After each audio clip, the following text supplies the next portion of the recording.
지난 주일날 우리가 아브라함 이야기 13번째를 하면서 아브라함 인생의 최고의 절정의 순간을 살펴봤습니다. 그것이 무엇인가 하면은 100세에 난 아들 이삭을 하나님께 번제로 드리는 바로 그 내용이었습니다.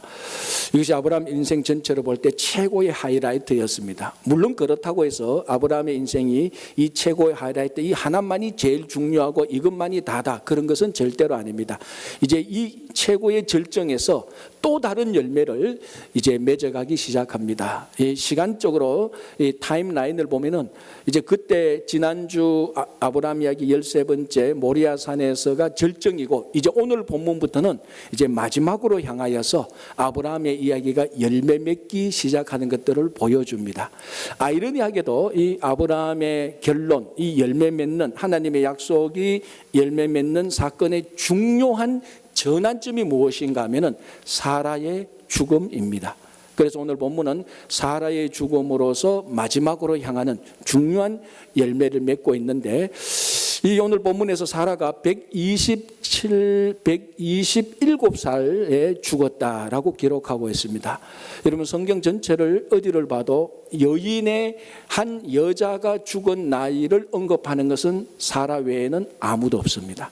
그냥 살다가 죽었다, 어떻게 죽었다는 나이인데, 그 한 여자의 향년, 몇 년 동안 살다가 죽었다라고 밝히는 것은 사라가 유일무이한 여자입니다. 왜 그럴까요? 그만큼 중요한 사람이죠. 사라는 열국의 어미였습니다. 열국의 어미로서 이제 이 땅의 생을 마감하고 죽는데, 오늘 이 사라의 죽음 자체가 굉장히 아브라함과 사라의 가정에 중요한 전환점이 되는 것입니다. 그래서 오늘 보면 그 전환점에 관하여서 얘기를 합니다. 자, 이제 그 중요한 전환점을 한번 보겠습니다. 하나님께서 아브라함과 사라에게 약속했던 내용, 갈대아 우르에서 약속의 땅으로 가라고 할 때 약속했던 내용은 크게 두 가지로 우리가 정리할 수 있습니다. 첫 번째는 자녀에 대한 약속입니다. 그게 하늘의 별처럼 바다의 모래처럼 많이 줄 것이라는 자녀에 대한 약속이고, 또 하나의 다른 약속은 무엇입니까? 아브라함과 사라가 거주하는, 하나님께서 지시하신 그 땅을 아브라함과 사라에게 주겠다는 약속입니다. 그러니까 자녀에 대한 약속과 땅에 대한 약속, 이 두 개의 약속을 가지고 아브라함과 사라가 갈대아 우르에서 떠나서 지시한 땅 가나안 땅에 왔습니다. 그렇게 살다가 사라의 나이 127살에 사라가 죽습니다. 요 타임. 그러면 사라는 어떤 약속의 실천을 보았고 어떤 약속의 실천은 보지 못했을까요? 자식에 대한, 자녀에 대한 약속은 완성은 보지 못했지만 완성되어가는 그 첫 열매는 보았습니다. 아니, 본 것 정도가 아니죠. 자기의 몸에서 출산시켰습니다. 그죠? 그게 이삭 아닙니까? 그리고 이삭은 하늘의 별처럼 바다의 모래처럼 주실 것이라는 그 약속의 첫 번 열매였습니다. 그것은 사라가 보았는 정도가 아니고 사라 몸에서 직접적으로 그 약속의 자녀를 낳았습니다. 자, 이제 땅에 대한 약속인데, 물론 아브라함과 사라가 그 가나안 땅에 도착했고 거기서 살았다는 이 사실만으로 땅에 대한 약속도 실천되어졌다라고 말할 수는 있지만은, 그러나 실제적으로 현실 속에서 말할 때 아직 땅에 대한 약속은 구체적으로 시작된 것은 없습니다. 그냥 살고 있죠.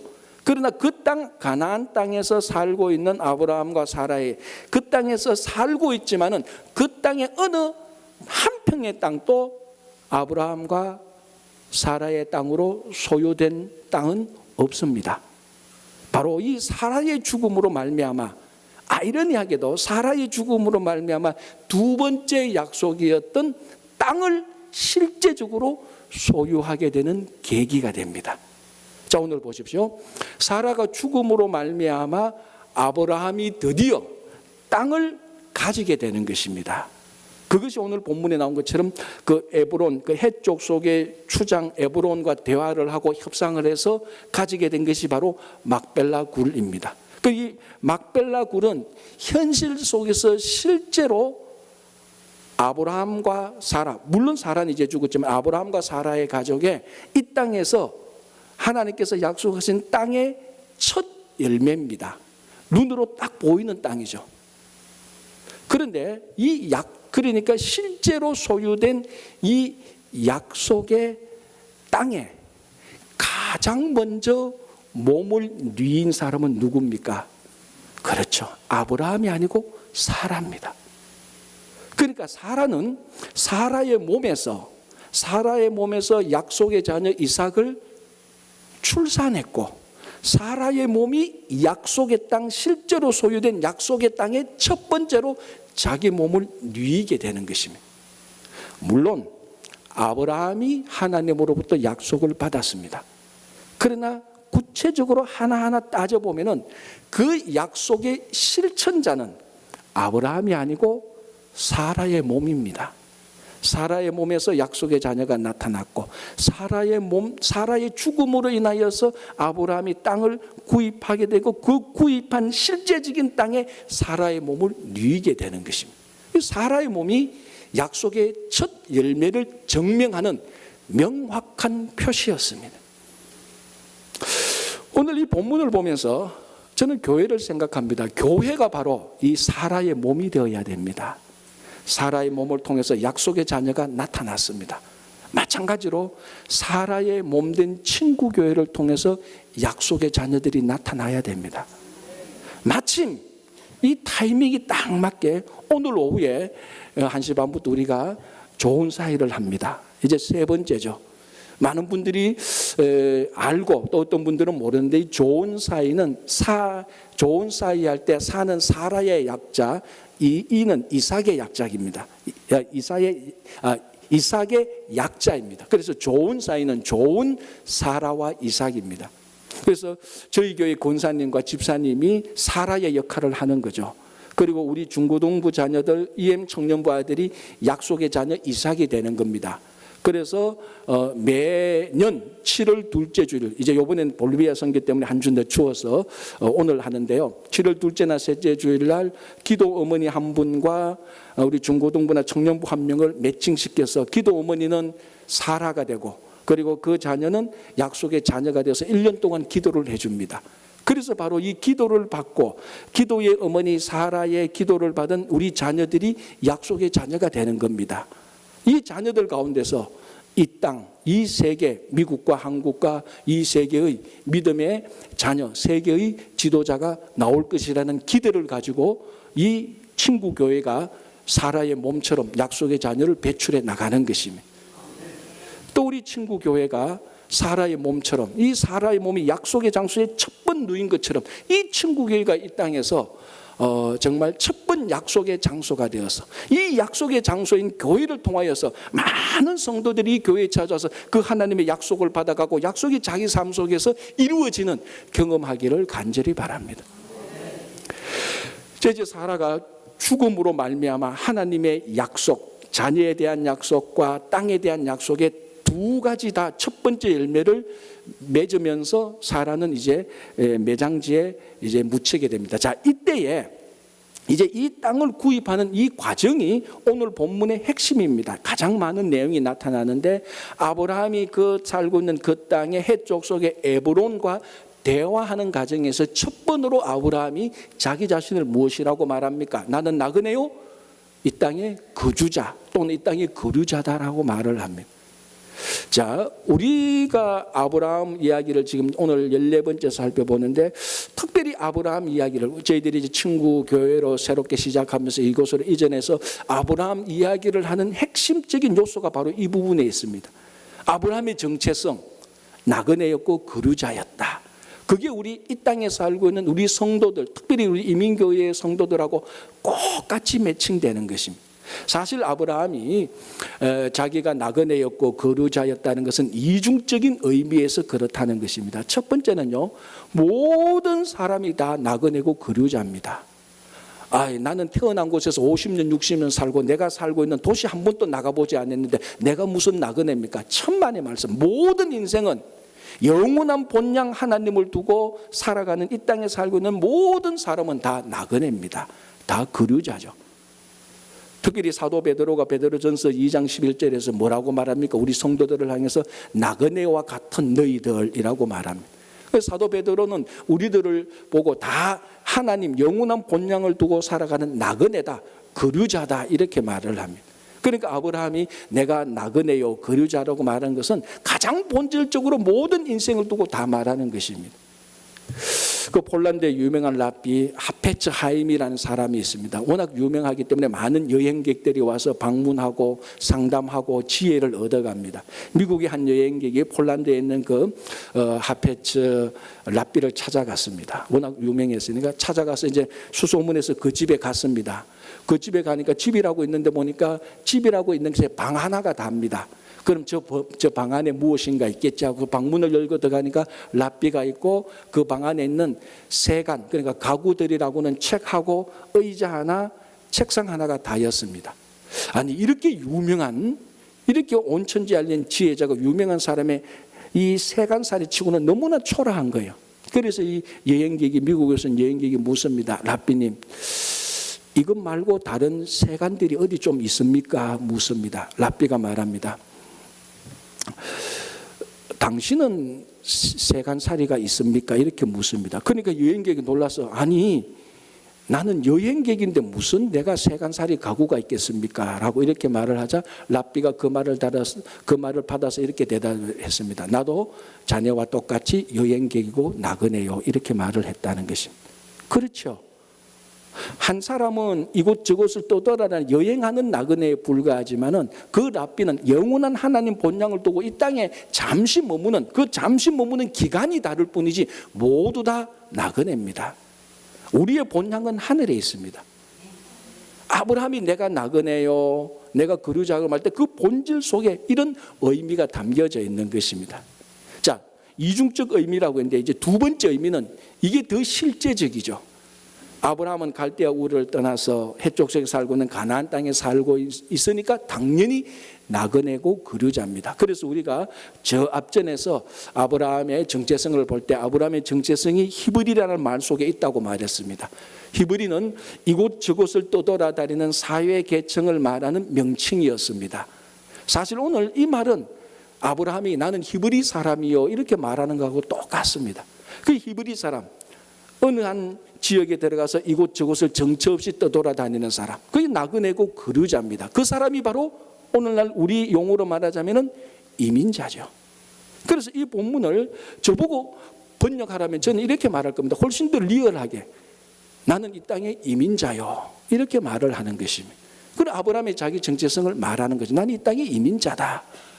자, 이 이야기를 들었던, 그러니까 이중적 나그네요 거류자다라는 이야기를 들었던 해쪽 속의 추장인 에브론이 뭐라고 말합니까? 아, 그렇소. 당신 참 이 땅에서 나그네로 거류자로 이민자로 살면서 수고가 많습니다. 뭘 도와드릴까요? 이렇게 말한 것이 아니고 전혀 다른 얘기를 합니다. 뭡니까? 당신은 이 땅에 이민자가 아니고 나그네도 아니고 이 땅에 우리들 가운데서 하나님께 세우신 좋은 위대한 지도자입니다. 이렇게 말합니다.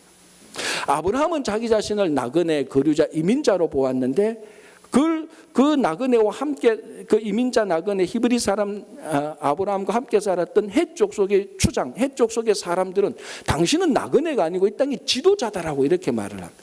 이 정체성이 다른 거죠, 완전히. 자, 그렇다면은 어떻게 해서 나그네에 불과한, 아니 우리가 흔히 말하는 뭐 그렇게 공식적으로 말은 하지 않지만 그런 뉘앙스가 담겨진 어떤 한 지역의 2류 시민에 불과한 또는 3류 시민에 불과한 이민자가 어떻게 해서 그 본토인 가운데서 가장 뛰어난 위대한 하나님의 지도자가 될 수 있었습니까? 오늘 본문으로 봐서는 모르지만 우리가 앞으로 그 앞에서 아브라함 이야기를 쭉 살펴본 걸 보면요, 거기에 충분한 이유가 담겨져 있는데 첫 번째 사건이 뭔가 하면은 아브라함이 살고 있던 헤브론 지역, 바로 이 지역이 바로 오늘 본문이 일어났던 이 지역하고 아주 거의 흡사한 유사한 지역, 같은 지역으로 보면 됩니다. 자, 그곳에서 창세기 14장에서 무슨 일이 일어납니까? 동방 왕들과 요단 왕들의 연합체가 정면으로 전쟁을 하게 됩니다. 이때 동방 왕들의 연합체는 4명의 왕국이고 요단 왕은 5명의 왕국이지만은 동방 왕들이 요단 왕을 이깁니다. 이때에 아브라함의 조카 롯이 포로로 잡혀가고 그 재산이 다 뺏깁니다. 이 소식을 들었던 아브라함이 자기가 키우고 있었던 318명의 가인들 또는 군사들을 데리고 가서 동방왕들을 공격합니다. 물론 기습이었겠죠. 밤에 야습 정도 게릴라 작전을 했을 겁니다. 어쨌든 18명을 데리고 가서 동방왕들을 이기고 롯을 구출하고 재산을 다 가지고 옵니다. 여러분, 이게 한번 생각해 보십시오. 아무리 이게 기습작전이고 게릴라 작전이라 할지라도 아브라함은 전쟁의 전자도 모르는 사람입니다. 갈대아 우르에서 전승에 의하면은 우상 만드는 사람의 아들의 데라의 아들이었습니다. 전쟁이라고는 전혀 모릅니다. 그런 사람이 어쨌든 자기 밑에 318명을 데리고 가서 요단 왕들의 동맹체를 이겼던 동방 왕들의 동맹체를 기습해서 사람을 데리고 오고 재산을 다시 회복시킨다. 이게 전쟁사에서는 도저히 일어날 수 없는 일입니다. 상상하지 못하는. 물론 그리고 그 다음에 아브라함이 벌벌 떨었죠. 자, 이런 전쟁에서 큰 전력을 큰 성과를 가지고 온 것이 이게 소문이 안 나겠습니까? 바로 그 지역에서 소문이 다 나는 거죠. 그러니까 그 살고 있던 해족속이 아브라함을 다시 보게 되는 겁니다. 굉장히 위대한 전쟁 지도자, 어떤 군인이나 장군 정도로 보는 것이죠. 자, 또 하나 우리가 창세기 20장 보면은 아브라함이 그랄 땅에 내려갔다가 또 두 번째 자기 아내 사라를 아비멜렉에게 누이로 속였다가 이거 우여곡절 끝에 아브라함이 수치를 당했지만 하나님께서 간섭하셔서 모든 것이 정상 회복되고 오히려 전화 회복되고 아브라함이 아비멜렉으로부터 종과 짐승들을 많이 받고 은총계를 받게 됩니다. 오히려 복을 더 받게 되는 거죠. 그리고 그 아비멜렉과 그 가정에 있어서는 모든 태들이 열려서 자녀를 낳게 됩니다. 원래는 굉장히 위험한 순간이었지만 우리가 앞에서 살펴볼 대로 굉장히 위험한 순간이었고 정말 멸망할 수 있는 순간이지만 하나님께서 간섭하셔서 오히려 전화 유복이 되는 겁니다. 자, 이런 소문들, 이런 일들을 해족속이 옆에서 다 보고 있습니다. 이런 것들을 보면서 정말 이분이야말로 하나님께서 세우신, 저 아브라함이 믿고 있는 하나님이 세우신 지도자다라고 말을 합니다. 여기 중요한 모티브가 있는 것이죠. 즉 아브라함은 자기 힘과 능력과 자기 전략과 자기 똑똑함과 자기 개발로 인하여서 지도자가 된 게 아니고 하나님이 세운 지도자라는 겁니다. 이루시민, 삼류시민에 불과한 이민자가 지도자가 될 수 있는 것은 한 가지 방법밖에 없습니다. 무엇입니까? 하나님이 세워주셔야 됩니다. 그래서 우리가 이미 앞에서 본 것처럼 하나님께서 도우시고 공급하시고 인도하시고 간섭하시고 역사하시고 섭리하시고 모든 것들을 전적인 하나님으로 다한 겁니다. 여러분, 아브라함이 아비멜렉을 만나서 아브라함은 얼마나 수치를 당하는 일을 했습니까? 도덕적으로 윤리적으로 아비멜렉보다 훨씬 못한 일을 경험하지만 하나님께서 간섭하셔서 오히려 전화위복이 되고, 방금도 말씀하셨지만 전쟁에서 이길 수 없는 상황에서 하나님께서 간섭하셔서 아브라함을 이기게 하셔서 지도자로 세우는 것입니다. 여러분, 이 미국 사회, 우리가 살고 있는 이 미국 사회에 다시 한번 영적 지도력이 세워져야 되는 때입니다.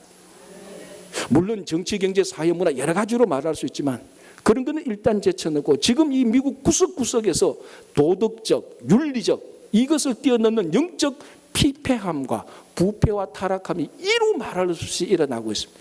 여러분들은 저보다 더 잘 알 겁니다. 여러분은 삶의 현장에 있으니까 매일매일 일터에서 이런 것들을 볼 때 정말 이 미국이 다시 한번 영적 재무장이 일어나서 영적 리더십이 다시 일어나야 됩니다. 자, 오늘 본문을 보십시오. 그 해족속 가나안에 하나님께서 해족속 에브론을 써서 지도자로 세우는 게 아닙니다. 나그네와 거류자 같은 사람, 이민자, 주류 사람들이 볼 때는 2류, 3류밖에 안 되는 그 사람을 하나님께서 세우셔서 그 본토에 지도자로 세우는 것입니다. 하나님께서 우리를 태어난 한국에서 인도하셔서 한국으로부터 인도하셔서 미국에서 살게 하는 이유가 무엇일까요? 여전히 이민자로 살게 하는 이유. 그래서 우리가 지금 이 아브라함을 살펴보는 겁니다. 히브리 사람, 이민자 아브라함을 보면서 우리가 이 땅에서 어떻게 살 것인가?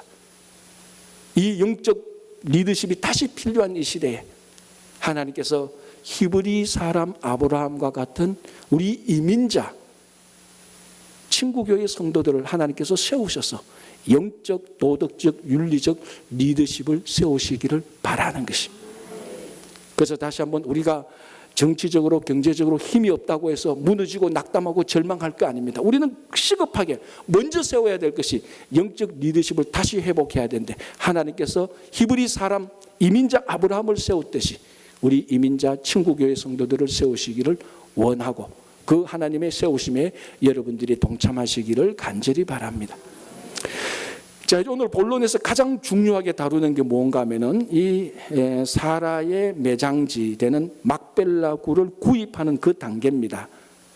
자, 이제 아브라함이 자기 아내 사라가 죽었습니다. 지금까지는 아브라함과 사람의 명의로 등기된 땅 한 평도 없었습니다. 거기서 살고는 있었지만, 지도자로 살고는 있었지만 실제적으로 소유된 땅은 하나도 없었습니다. 어떻게 보면은 지금까지 그런 땅이 필요 없었을 수 있습니다. 우리말로 하면 렌트로 살았으니까. 그런데 이제 사라가 죽었습니다. 이 사라의 죽음을 매장지를 빌려서 묻기에는 아닌 겁니다. 그래서 아브라함이 이제 이 땅을 구입하는데, 그 모든 사정을 알았던 헷 족속 에브론이, 아브라함은 자기 가운데서 위대한 지도자니까 당신이 원하는 땅을 말만 하라, 우리 가운데서 가장 좋은 땅을 공짜로 그저 내어주어서 사라의 매장지로 삼게 하겠다. 이게 굉장히 관용이죠, 그죠? 정말로 여기는 풍성한 마음이 있습니다. 이거 뭐 거짓이 아닙니다. 분명히 아브라함이 자기 가운데서 위대한 지도자니까 헷족속이 아마 뭐 우리말로 하면 회의를 했을 수도 있겠죠. 회의를 해서 저 아브라함은 우리 가운데 지도자니까 원하는 땅, 제일 좋은 땅을 매장지로 우리가 거저 줍시다. 이게 한 번이 아닙니다. 두 번, 세 번 얘기하는데 그때마다 아브라함은 우리말로 하면은 다 거절합니다. 쉽게 말하면 당신들이 거저 주는 땅은 내가 갖지 않겠다. 우리 같으면은 웃는 거 보니까 그 대답 그 제 마음하고 똑같네요 보니까. 우리 같으면은 안 줘도, 야 내가 여기서 얼마나 살았는데, 얼마나 내가 많은데, 야 좀 땅 좀 줘.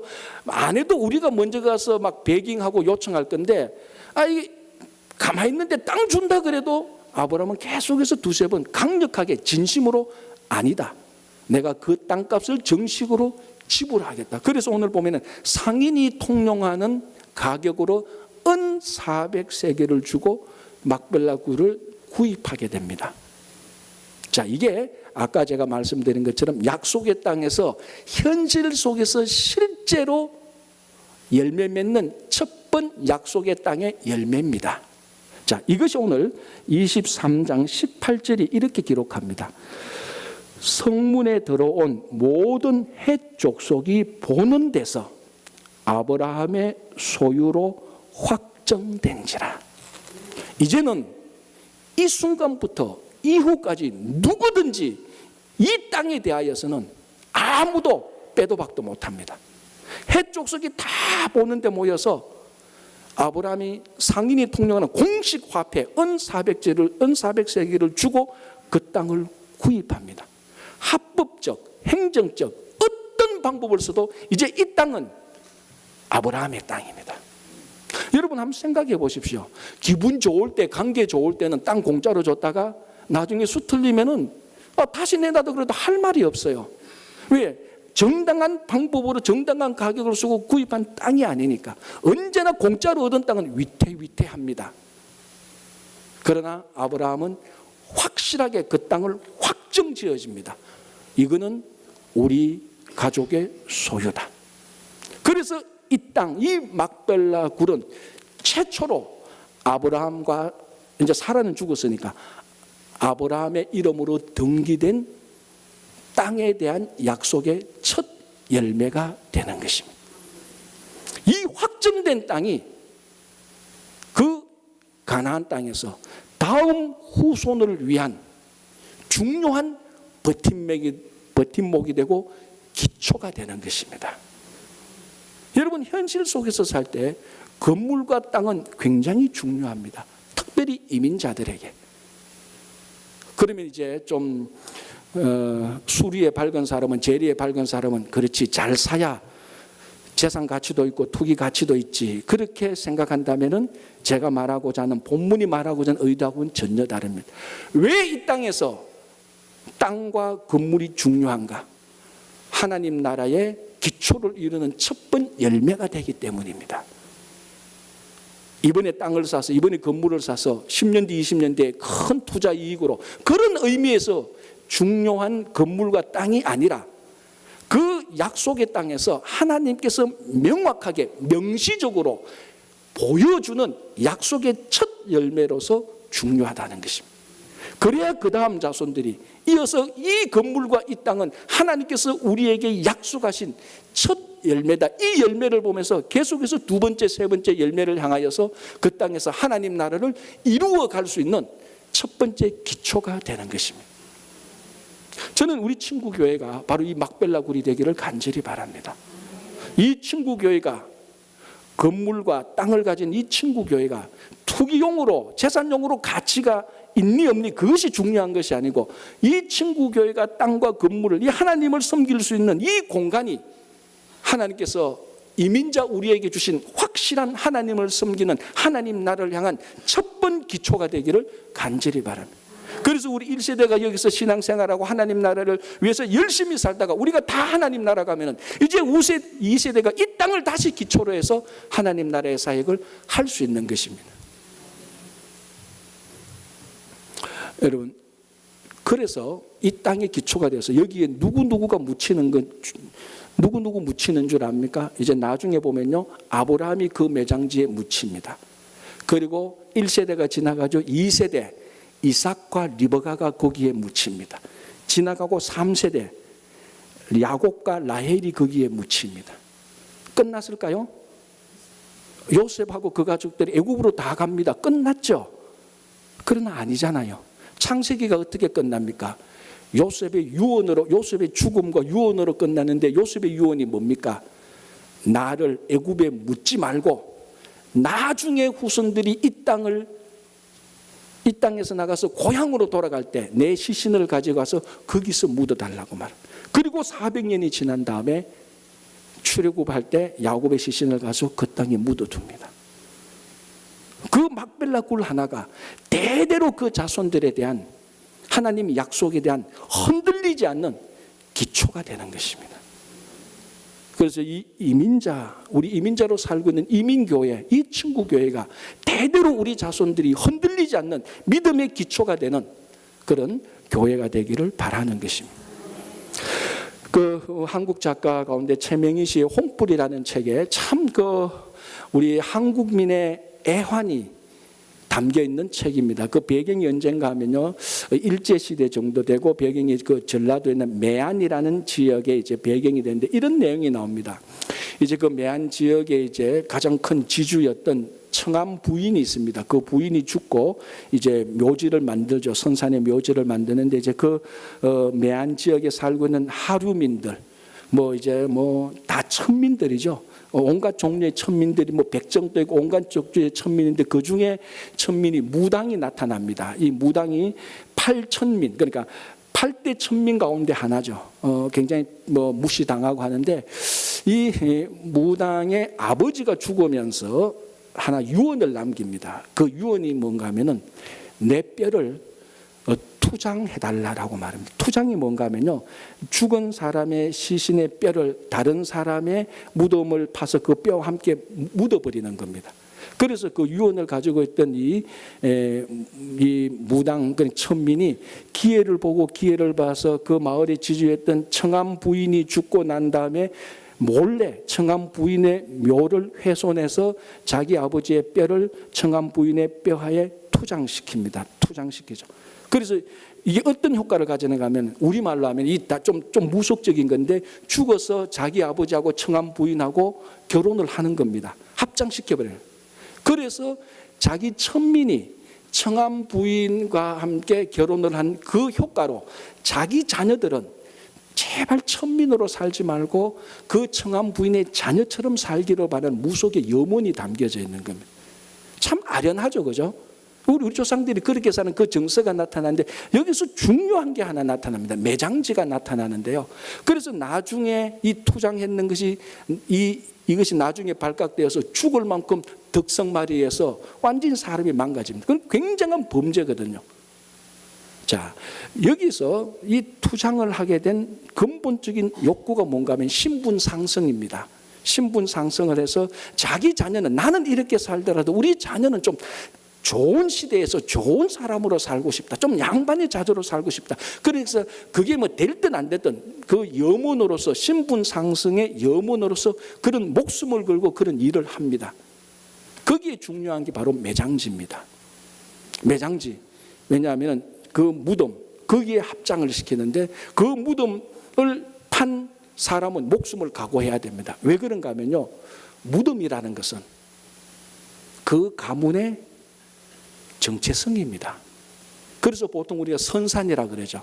한국에서 어떤 사람이 죽으면 선산이 어딘가 묻고, 선산에 그러면 선산이 어디입니다 하면 거기에 가서 다 묻습니다. 그리고 우리말 가족묘죠. 가족묘를 다 묻습니다. 자, 오늘 한번 보십시오. 아브라함이 갈대아 우르를 떠나와서 가나안 땅 핵족속 살고 있는 그 땅에서 최초로 자기 가족의 선산을 정합니다. 그게 갈대아 우르를 정하는 것이 아니고 하나님께서 약속하신 그 땅에, 가나안 그 땅에 선산을 정합니다. 무슨 말인가? 아브라함이 이제 자기 가목, 자기 가족들, 아브라함 패밀리, 그 후손의 정체성을 결정합니다. 선산을 마련해서. 그래서 제가 조금 전에 말씀드린 것처럼 거기에 이삭과 야곱도 묻히고 400년, 500년이 지난 다음에 요셉까지도 거기에 묻히게 됩니다. 그 매장지가 별거 아닌 것, 그냥 사람만 묻는 그런 어떤 무덤의 역할을 하는 것이 아니고, 이 매장지는 아브라함이 처음 정한 이 매장지 막벨라 굴은 아브라함의 선산입니다. 이것은 아브라함이 누구인가, 아브라함의 가족들이 누가 되어야 하는 건가를 밝혀주는 겁니다. 그래서 갈대아 우르에 가서 선산을 정하지 않고 자기 고향, 오랫동안 아브라함이 75세까지 살았던 갈대아 우르의 선산을 정하지 않고 하나님께서 약속하신 그 땅에 선산을 정합니다. 그 땅, 하나님 약속의 땅에 선산을 정함으로 말미암아 영원토록 갈대아 우르의 모든 것은 단절시킵니다. 이제 더 이상 갈대아 우르는 아브라함과 그 자녀에게 일체 영향을 끼치지 못합니다. 아브라함에게서 갈대아 우르는 뭡니까? 하나님을 알지 못했던 시대, 세상적 가치와 세상적 목적과 세상적인 세상적인 방법이 있었던, 우상을 섬겼던 바로 그 땅이 갈대아 우르. 그곳에 가서 선산을 정하지 않고 그 모든 것을 다 떨치고 나왔던 하나님의 약속이 있는 그곳에 아브라함과 그 아브라함의 후손을 위하여서 정체성을 결정하기 위해서 무덤을 정하는 것입니다. 그게 첫 번째 누인 몸이 사라가 되는 거예요. 두 번째로 아브라함이 거기에 들어가는 거예요. 계속해서 그 자녀들이 그 막벨라 굴에 들어가는데, 막벨라 굴에 들어가는 그 의미는 하나님의 약속에 다 들어가는 겁니다. 저는 우리 친구 교회가 바로 이런 막벨라 굴이 되기를 원합니다. 하나님의 약속이 있는 친구 교회. 여러분들이 이곳을 우리 신앙의 영적 선산이라고 생각할 때, 하나님의 약속이 있는 이곳에 우리의 정체성은 세상도 아니고, 우리의 정체성은 한국도 아니고 미국도 아니고 세상도 아닌 우리의 영원한 정체성은, 우리 자녀들의 영원한 정체성은 하나님의 약속입니다. 그래서 그 하나님의 약속이 실현되는 처음 열매였던 막벨라 굴이 바로 우리 친구 교회가 되어서 여러분들이 여기서 신앙생활하면서, 여기서 하나님의 약속을 보면서, 여기서 하나님의 약속에 참여하면서, 여기서 하나님의 약속을 경험하면서 우리 대대로 하나님의 약속을 이어주는 그 막벨라 굴이 바로 우리 친구 교회가 되기를 간절히 바랍니다. 그래서 앞으로 여러분, 우리 신앙의 정체성은 영원토록 하나님 나라고, 하나님 자녀고, 하나님 약속입니다. 그래서 오늘 막벨라 굴에 오신 하나님의 약속의 자녀들, 여러분 모두를 진심으로 환영합니다.